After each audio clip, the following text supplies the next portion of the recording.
Tuhan, kami mau belajar firman Tuhan. Mari Tuhan menolong kami, buka akal budi pikiran kami untuk mengerti firman Tuhan. Buka hati kami juga Tuhan supaya menyambut kebenaran-Mu di dalam hidup kami. Terima kasih Tuhan. Dalam nama Yesus kami berdoa. Amin. Ya, baik, shalom. Karena saya punya suara terganggu, hampir hilang. Jadi saya omong pelan-pelan saja, karena saya harus hemat suara untuk besok pagi. Ya,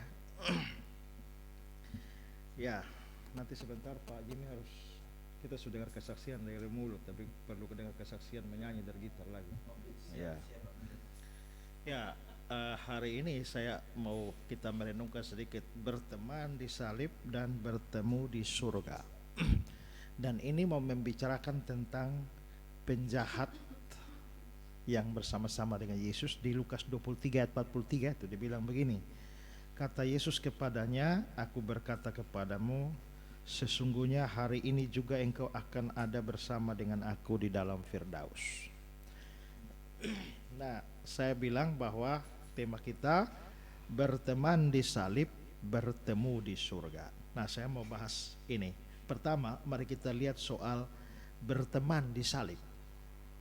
Nah, pertemanan yang saya maksudkan di sini adalah pertemanan yang tercipta antara Tuhan Yesus dengan penjahat yang disalib di sisinya. Alkitab bilang bahwa Yesus disalib ada penyamun, satu sebelah kiri, satu sebelah kanan. Ya, di mana-mana juga kita lihat dekorasi Paskah di salib ada 3 ya. Tuhan Yesus punya sebelah mana? Kenapa taruh Tuhan Yesus yang di tengah, bukan di kiri, bukan di kanan? Ya, karena zaman dulu itu biasa orang Romawi suka tangkap pemberontak dan penjahat, perampok-perampok. Kalau ada grup perampok yang ditangkap, maka semua disalibkan, bos penjahatnya itu paling tengah. Dengan kata lain, justru yang paling jahat itu yang paling tengah. Maka begitu Yesus ditaruh di paling tengah, dia dianggap paling jahat dari semua penyamun itu. Nah, jadi kita tahu bahwa Yesus itu adalah orang baik dan orang terbaik sebenarnya, tapi dunia memperlakukan dia seperti orang terjahat. Tapi sebenarnya ini bukan sesuatu yang kebetulan, karena 750 tahun sebelumnya itu sudah dinubuatkan oleh Yesaya. Yesaya 53 ayat 12 bilang, dia terhitung di antara pemberontak-pemberontak. Yesaya 53. Nanti tanggal 26 April nanti di Surabaya saya akan debat sama Don Ditan. Temanya adalah apakah Yesaya 53 ini adalah nubuatan untuk Yesus. Ya, karena kita orang Kristen percaya itu nubuatan untuk Yesus, tapi mereka bilang tidak. Nah, saudara-saudara, ini sesuatu yang agak mencengangkan karena Yesus itu punya murid-murid. Murid-murid terdekat ada 12 orang, lalu ada 70 murid. Lalu seperti Pak Jimmy bilang tadi, keliling dari kampung ke kampung, ke desa ke desa. Jadi Yesus juga banyak simpatisan juga. Ya. Tapi waktu mati, bukan mati di antara 2 murid. Bukan mati di antara 2 simpatisan, tapi mati di antara 2 penjahat. Di mana murid-murid? Menurut saya harusnya yang lebih layak mati dengan Yesus mendampingi di atas salib itu harus 2 murid. Menurut saudara, dari murid-murid Yesus siapa yang layak mendampingi Yesus di salib? Nomor 1 mesti Petrus. Karena dia bilang toh, biar mereka semua menyangkal imannya aku sekali-kali saja, Petrus mesti naik. Murid kedua yang mesti naik? Thomas. Karena Thomas pernah bilang, mari sudah kita pergi mati bersama-sama dengan dia. Tapi di mana Petrus, di mana Thomas, hilang semua. Ya, tidak ada. Justru akhirnya Yesus didampingi oleh 2 penjahat. Lalu bagaimana reaksi 2 penjahat ini? Di Markus 15 ayat 32 bilang, bahkan kedua orang yang disalibkan bersama-sama dengan dia mencela dia. Jadi sudah 2 penjahat lagi, dua-dua mencela. Perhatikan celaan salah satu di antaranya di Lukas 23:39. Bukankah engkau adalah Kristus, selamatkan dirimu dan kami. Wayne Grudem bilang, untung saat itu Tuhan Yesus tidak tersinggung.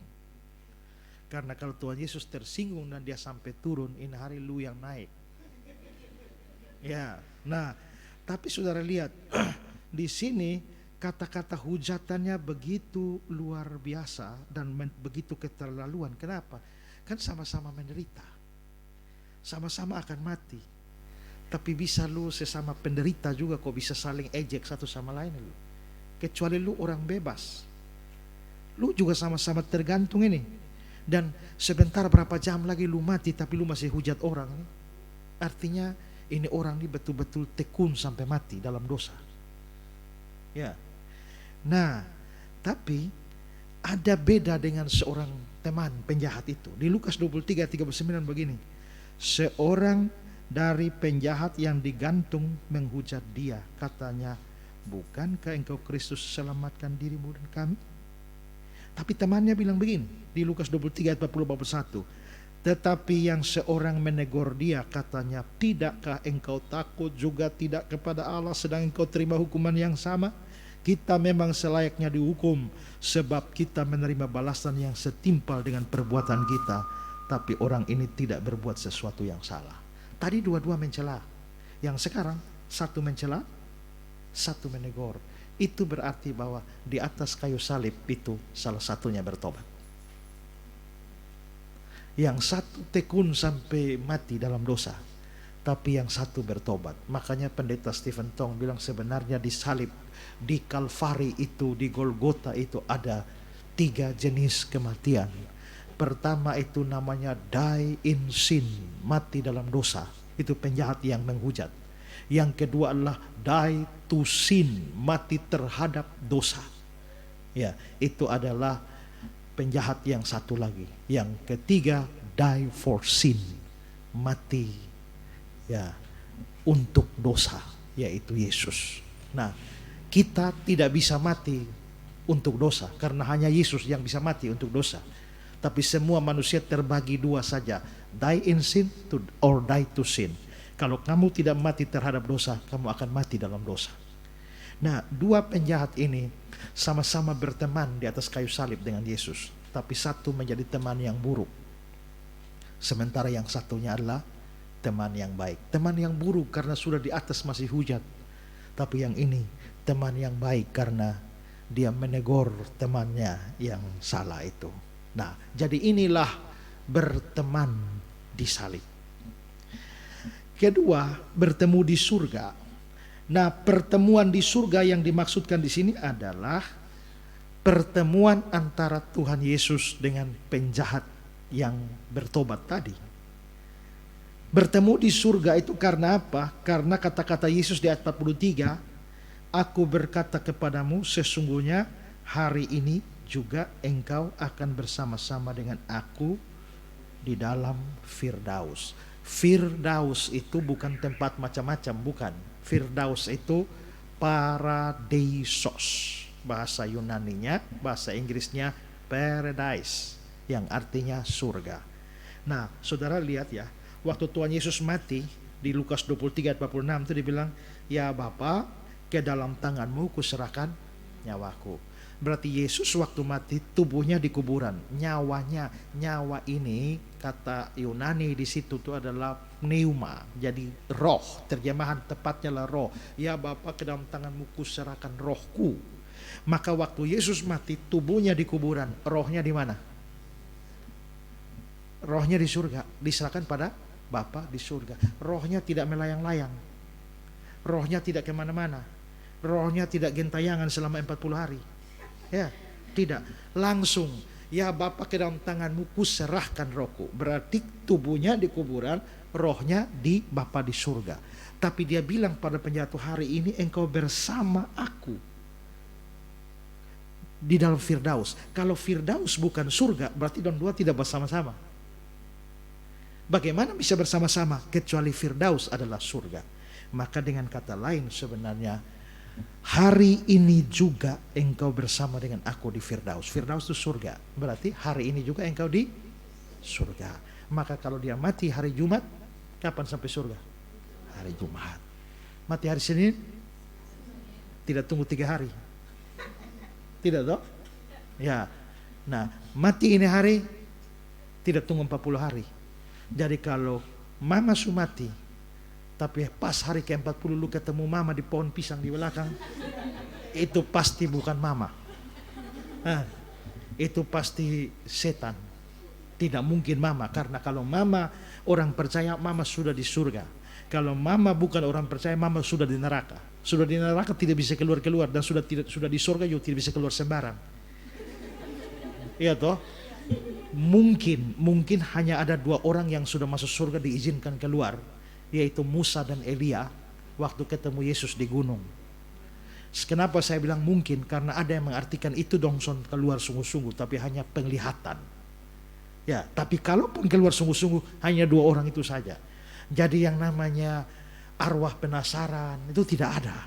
Ya, nah, tidak ada di Alkitab, hanya ada di Indosiar. Ya, di film-film horor, Si Manis Jembatan Ancol dan lain sebagainya. Tapi di Alkitab tidak ada. Nah, maka kita bisa lihat bahwa Yesus mati, nyawanya di Bapa di surga.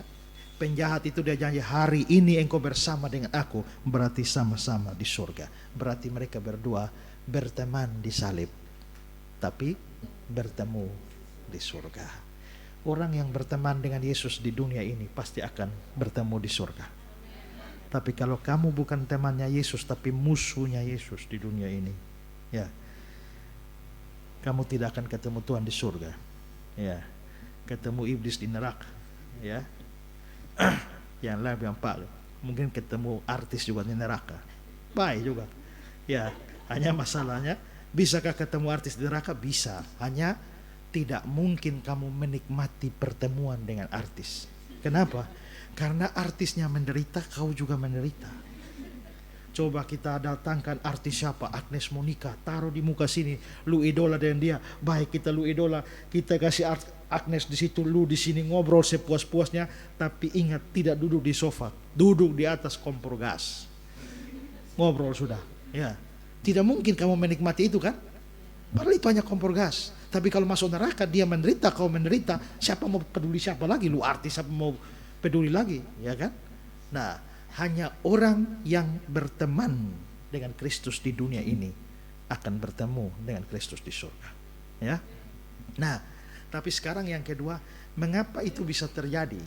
Mengapa sampai pertemanan di atas kayu salib itu bisa membawa pertemuan di surga? Saya kira ini bisa disoroti dari 2 pihak ini. Pertama adalah dari penjahatnya, dan kedua dari Yesusnya. Dari penjahat itu karena rupanya ada iman pada dia dalam dirinya, ya. Nah, imannya seperti apa? Lihat Lukas 23. Tetapi yang seorang menegur dia katanya, tidakkah engkau takut juga tidak kepada Allah, sedang engkau menerima hukuman yang sama? Kita memang selayaknya dihukum, sebab kita menerima balasan yang setimpal dengan perbuatan kita. Tapi orang ini tidak berbuat sesuatu yang salah. Lalu dia berkata, Yesus, ingatlah akan aku apabila engkau datang sebagai raja. Ini iman. Nah, iman macam apa? Saya kasih beberapa catatan. Pertama, dia sadar bahwa kematian bukan akhir dari segala-galanya. Coba lihat kata-kata ayat 42. Yesus, ingatlah akan aku apabila engkau datang sebagai raja. Kok itu hari mati juga mau kenapa minta ingat lagi? Ya toh? Kalau mati sama kayak anjing mati selesai, untuk apa minta diingat? Bahwa dia minta diingat padahal dia tahu bahwa beberapa jam lagi mati.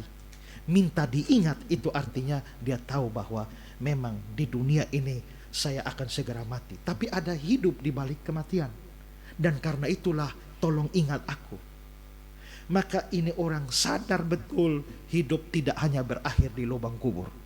Hidup tidak hanya berakhir di tiang salib, tapi ada hidup yang lain.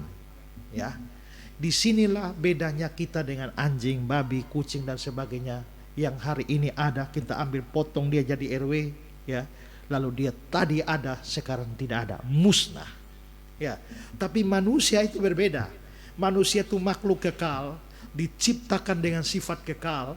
Makanya waktu dulu kita tidak ada, lalu diadakan. Begitu kita ada, tidak pernah bisa tidak ada.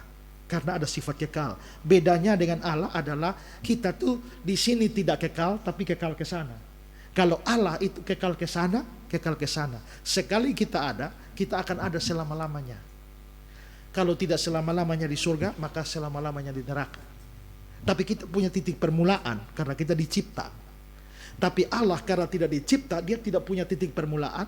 Dia dari sana itu selama-lamanya dari sana, lalu dia sampai ke sana selama-lamanya. Maka kita menyanyi dari selama-lamanya sampai itu untuk Tuhan. Kalau kita hanya sampai selama-lamanya, tidak bisa bilang dari selama-lamanya.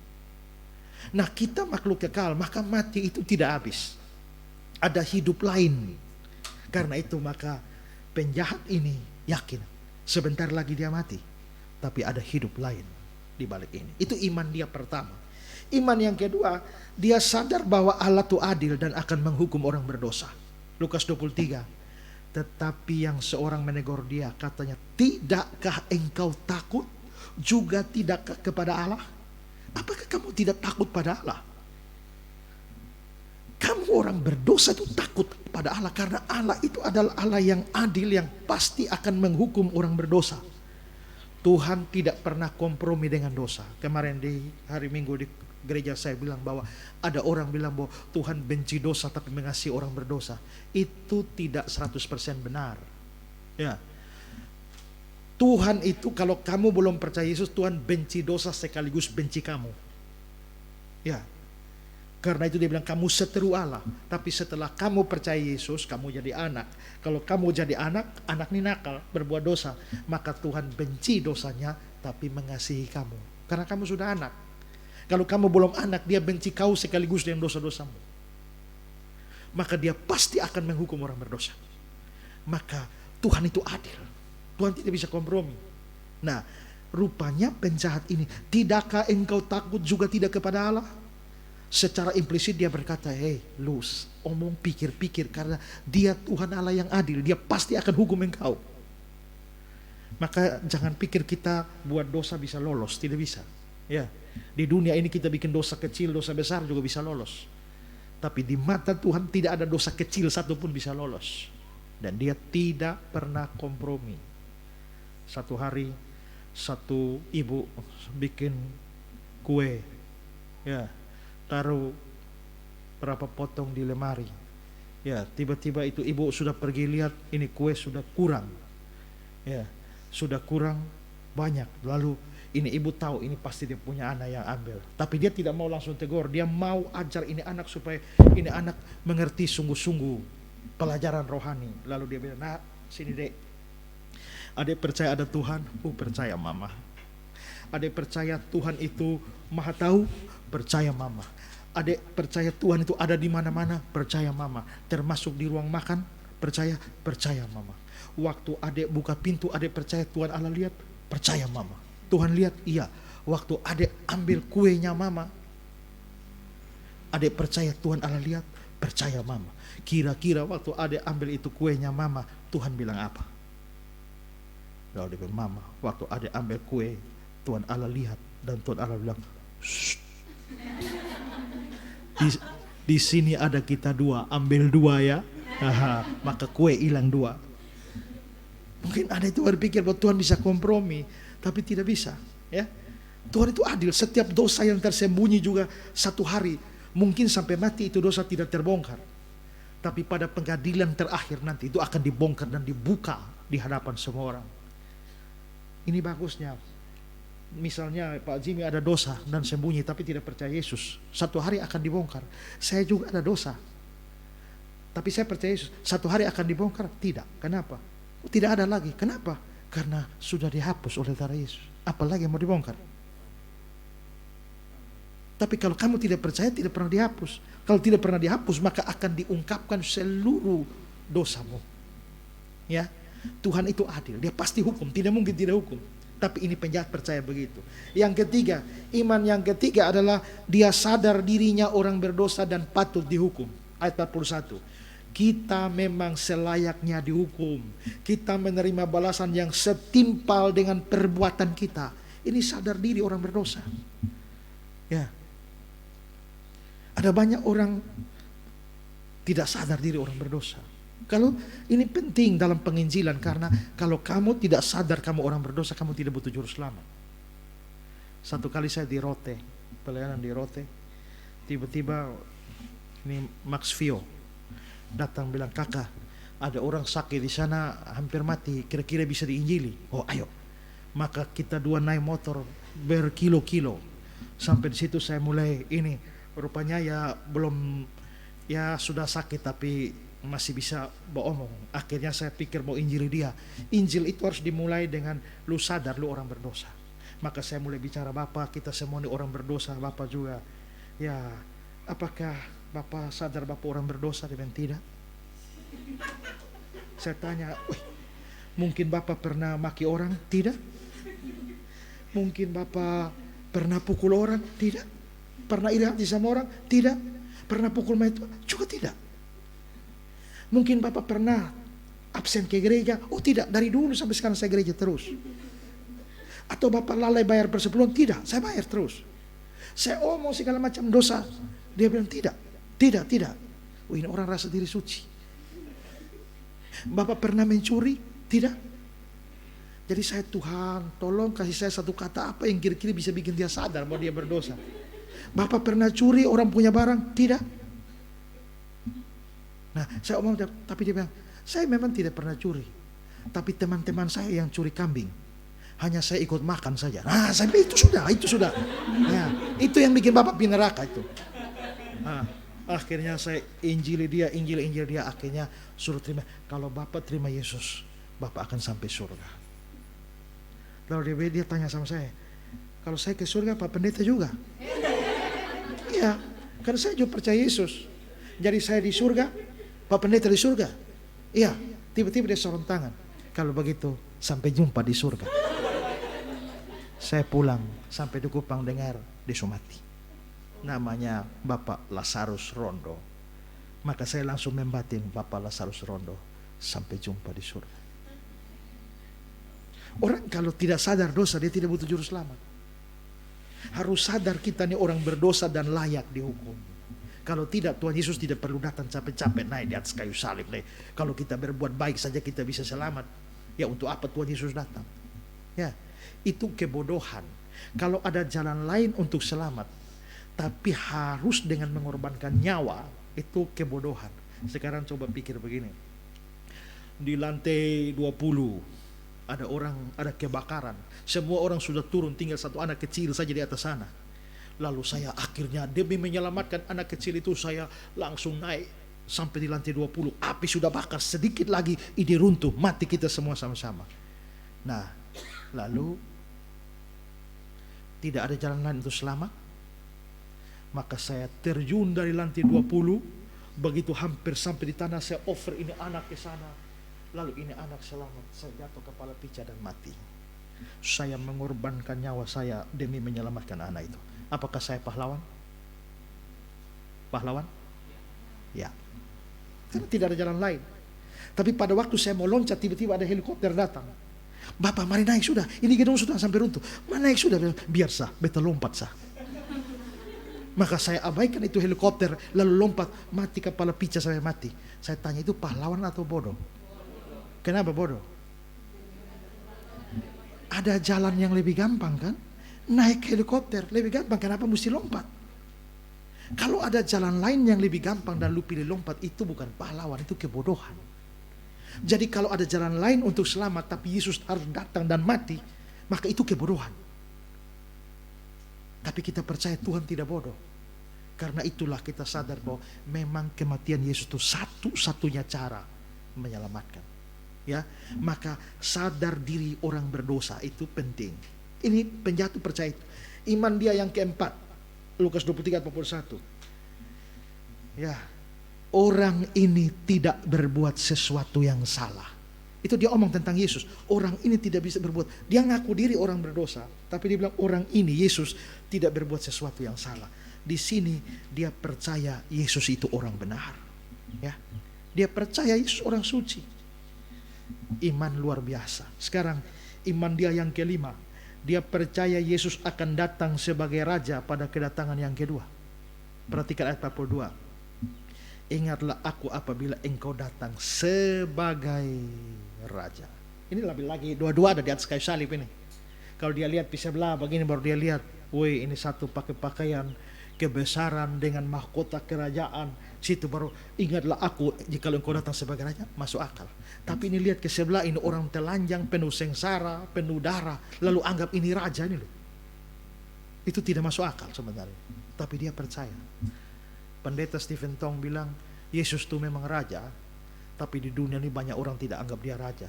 Tapi hanya ada dua pihak yang menganggap dia raja. Satu di hari lahir, satu di hari mati. Di hari lahir ada orang Majus yang mengakui dia sebagai raja. Yang kedua, satu di hari mati, yaitu penjahat ini. Ya.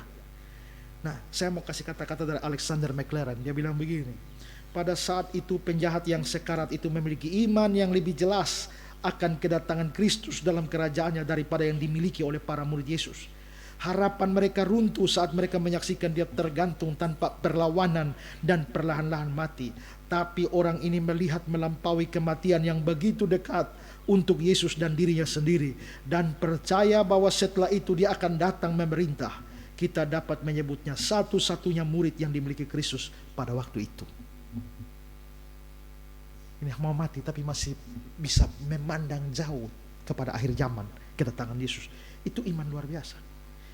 Yang keenam imannya yang keenam adalah dia menyerahkan keselamatan jiwanya kepada Yesus. Lihat ayat 42, ingatlah akan aku.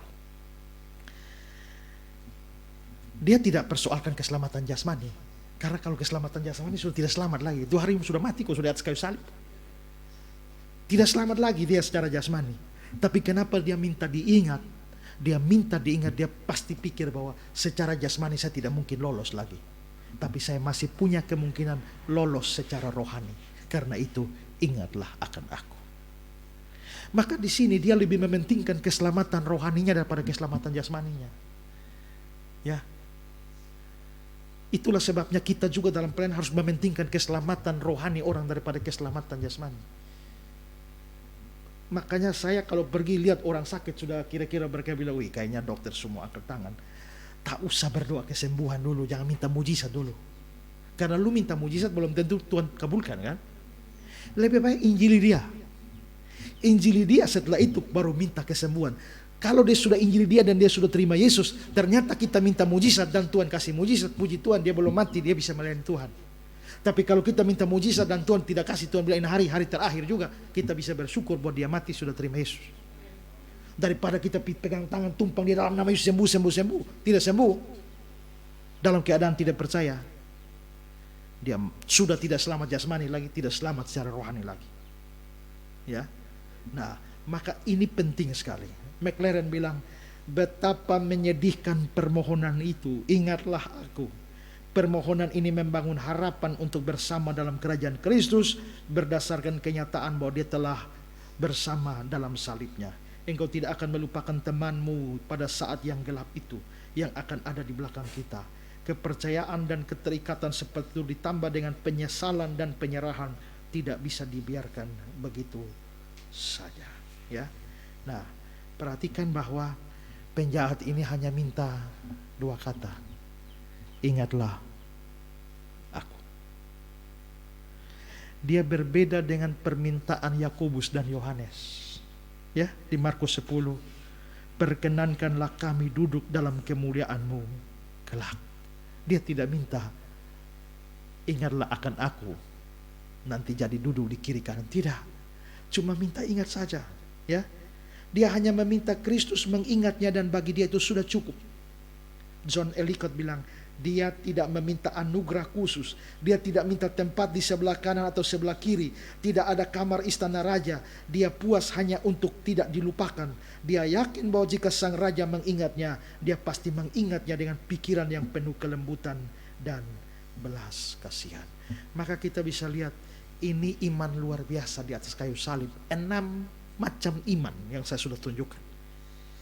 Bayangkan di atas salib, kita yang masih sehat-sehat begini kalau tidak punya iman model begini nih, jangan mimpi bertemu dengan Kristus di surga. Ya, ini anugerah yang luar biasa di hari terakhir dia mati, dia masih beriman. Bertobatnya di atas kayu salib lagi. Ya, tapi iman yang luar biasa. Lalu orang tanya, Pak Pendeta, kalau begitu pas mau mati baru beriman, bisa? Selamat? Bisa. Masalahnya lu tidak pernah tahu kapan hari terakhir. Kalau memang kena stroke, gula darah, sunai, asam urat, so hela-hela begini bisa rasa, oh Tuhan ingatlah akan aku. Tapi tidak selamanya orang begitu kan. Orang pikir, wih subau tanah begini baru terima Yesus. Ya, tidak semua kita bisa sadar bahwa itu subau tanah. Ada yang bau parfum lewat, habis semprot-semprot gitu, tengki habok-habok dari situ selesai. Isadora Duncan, seorang penari yang hebat, diundang ke satu kota. Lalu semua orang sudah tunggu dia di stadion, di tempat menari itu. Lalu dia dijemput oleh panitia. Dia menari pakai selendang ini, dia lilit selendang di lehernya. Lalu dijemput panitia pakai mobil mewah. Tapi ternyata di jalan mobilnya mengalami masalah dengan AC. Akhirnya kepanasan, dia buka itu kaca. Begitu dia buka ini kaca, ini selendang lari-lari pit, hiki kena di ban, lalu putar begini, tarik, lalu mati seketika. Belum sampai di stadion sudah mati. Itu mati dalam keadaan tidak sadar bahwa mati. Ya, ada orang lagi bapak-bapak yang baik-baik di dalam rumah, begitu keluar sore-sore mau lihat angin segar, begitu keluar di luar tiba-tiba sebuah benda melayang dari langit dan pak, selesai mati. Dia mati tanpa tahu mengapa dia, apa yang menyebabkan dia mati. Dan semua orang juga tidak tahu, heran kenapa? Karena ternyata yang menimpa dia itu adalah seekor kura-kura, penyu.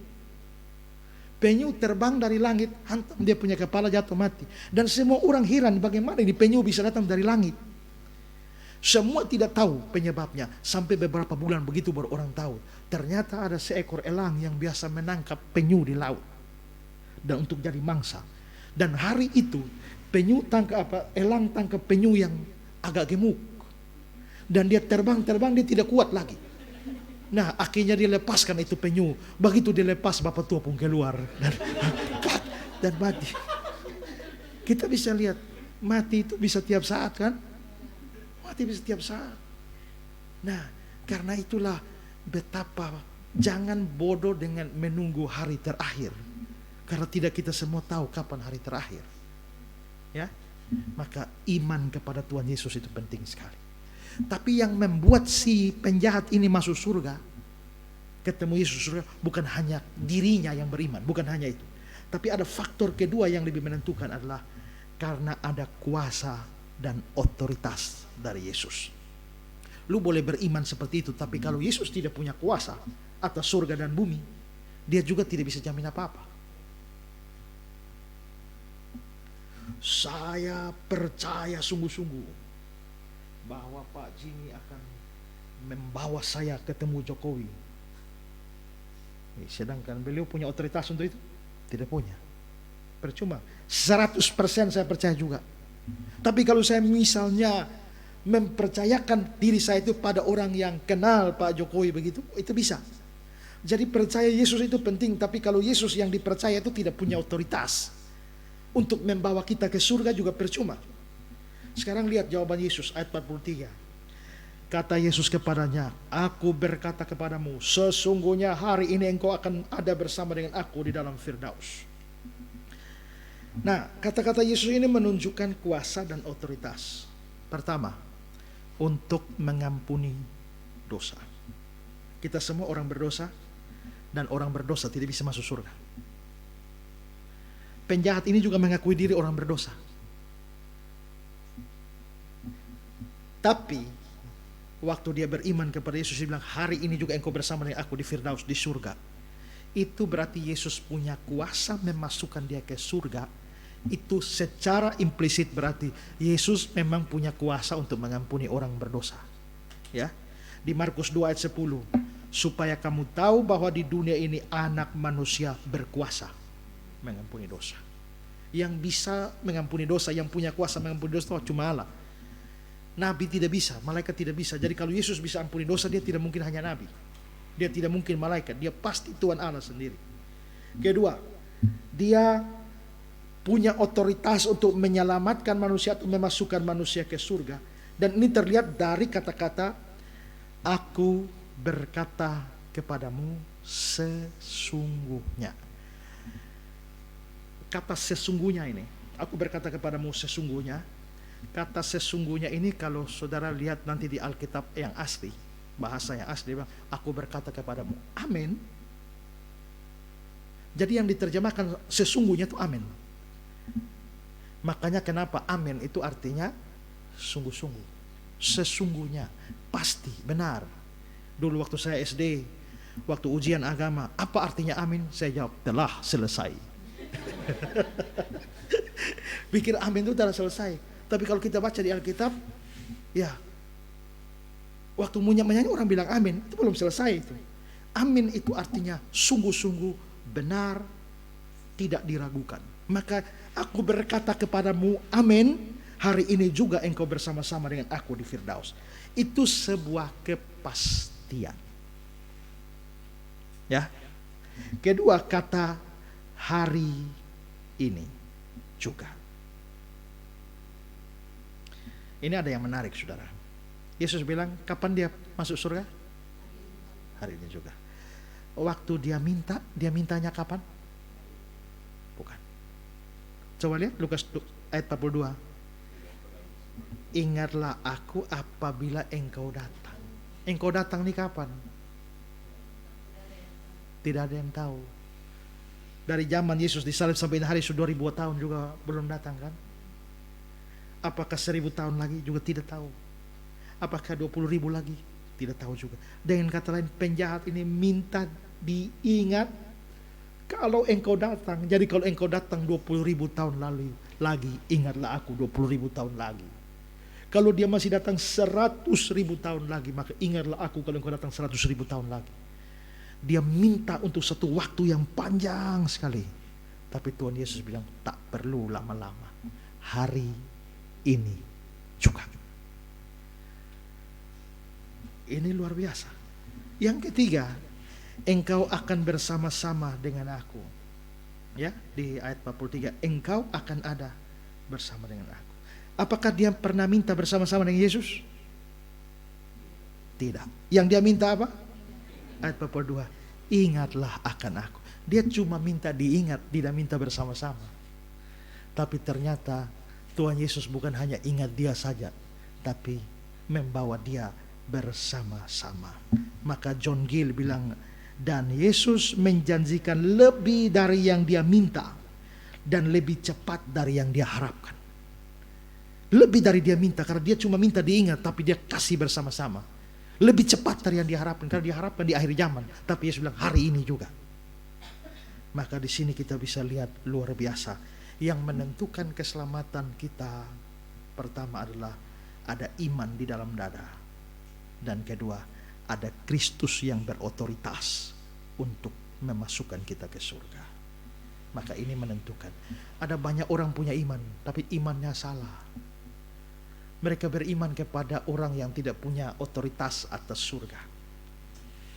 Ya, ada orang percaya Yesus punya otoritas di surga, tapi tidak mau beriman. Maka dua hal ini penting. Kita kemarin merayakan Jumat Agung, besok Paskah. Semua itu tidak akan ada manfaat kalau saudara tidak beriman kepada Dia. Yesus sudah pasti pemilik surga, punya otoritas di surga. Tapi apakah kita beriman atau tidak?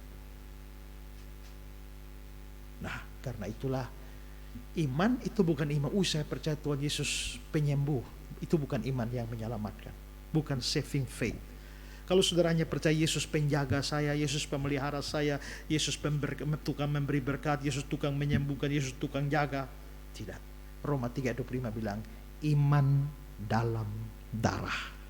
Iman dalam darah itu menyangkut percaya kepada penebusan di atas kayu salib. Bahwa waktu di kayu salib itu sungguh-sungguh Kristus menebus kita.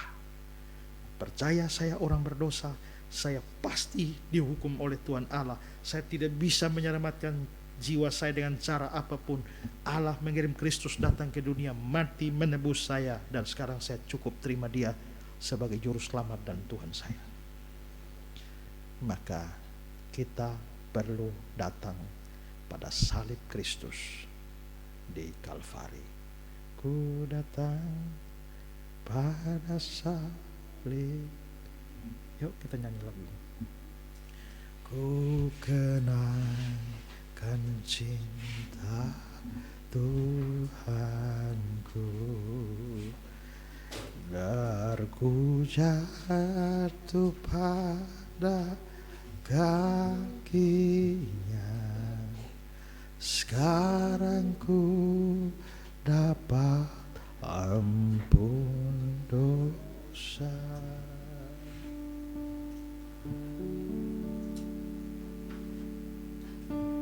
Ku datang pada salib itu, ku kenangkan cinta Tuhanku,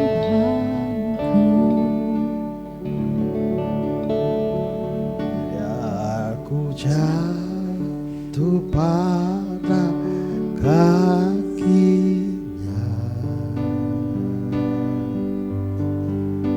Sana ku dapat ampun dosa. Saya beri kesempatan, mari masing-masing merenungkan firman. Apakah saudara sudah punya iman sungguh-sungguh? Apakah saudara sadar saudara adalah orang berdosa yang tak bisa menyelamatkan diri sendiri, di bawah keadilan dan murka Allah? Tapi Allah mengasihi kamu, memberikan Kristus bagimu, dan mati di atas kayu salib demi menebus dan menghapus dosa-dosamu. Ada hidup di balik kehidupan yang sekarang.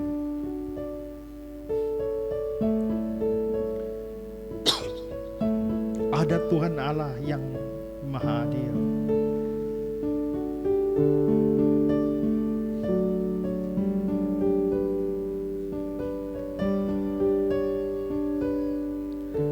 Kalau saudara sudah pernah beriman tapi menjadi letih lesu,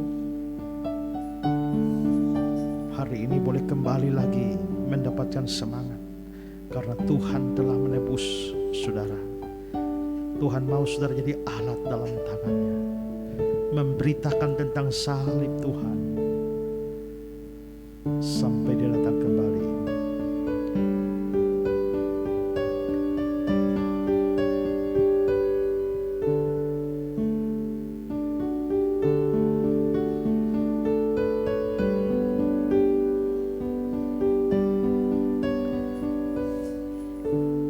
Mari sama-sama kita angkat lagu ini, Pada Satu Bukit.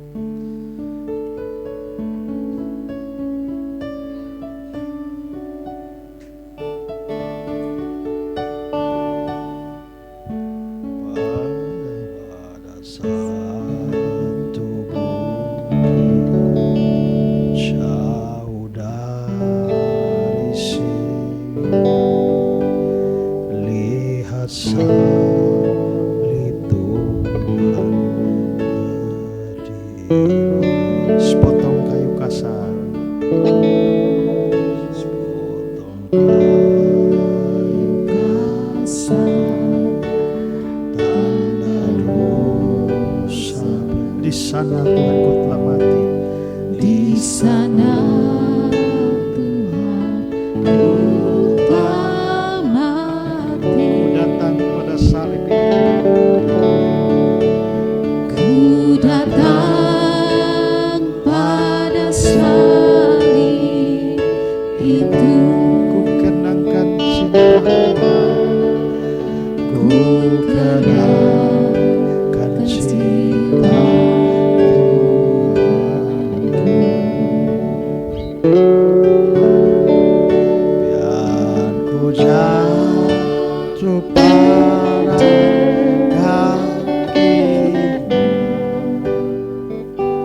salib itu. Ku teringat cinta Tuhanku,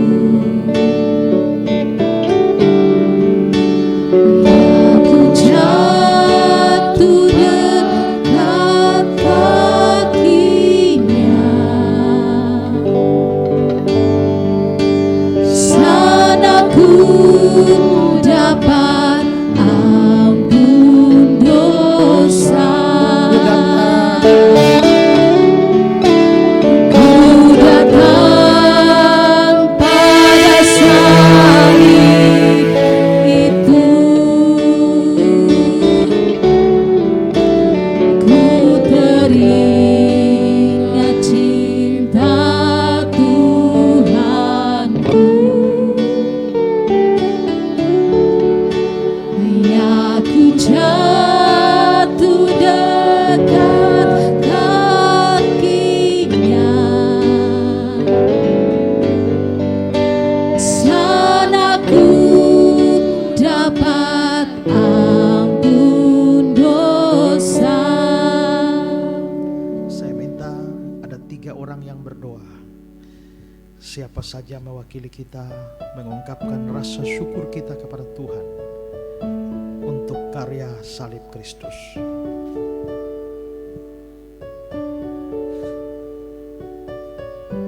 Siapa saja yang digerakkan Tuhan, silakan berdoa.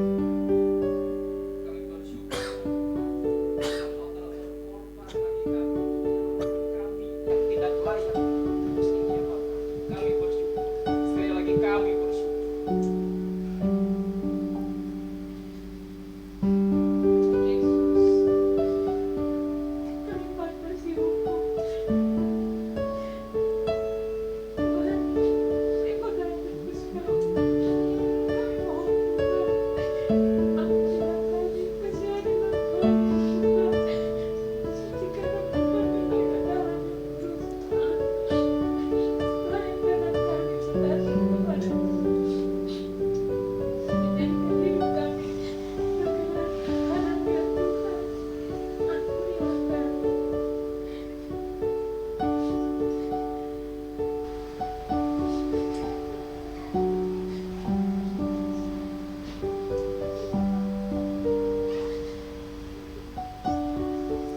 Satu orang lagi silakan.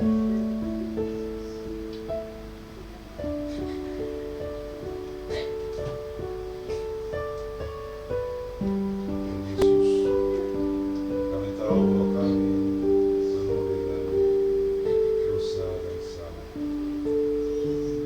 Kiranya Engkau masih mau menerima kami. Kami datang mengaku di hadapan-Mu, dan Engkau kuduskan dan sucikan kami, sehingga kami suatu saat nanti kami boleh dapat bersama-sama dengan Engkau.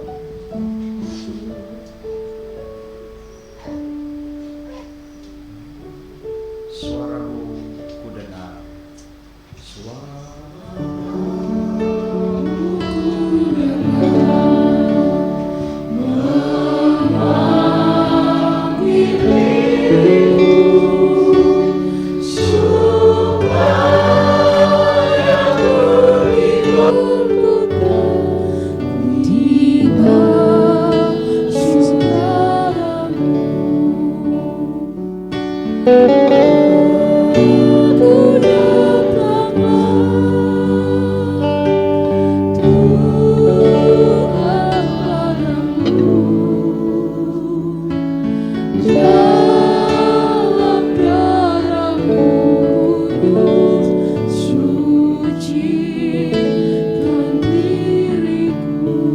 Kau panggil diriku. Kau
menjadi sahabat Tuhan di dunia ini dan percaya satu hari bertemu Tuhan di surga. Dalam nama Yesus Juru Selamat kami berdoa. Amin. Saya kasih waktu Pak Jimmy, silakan.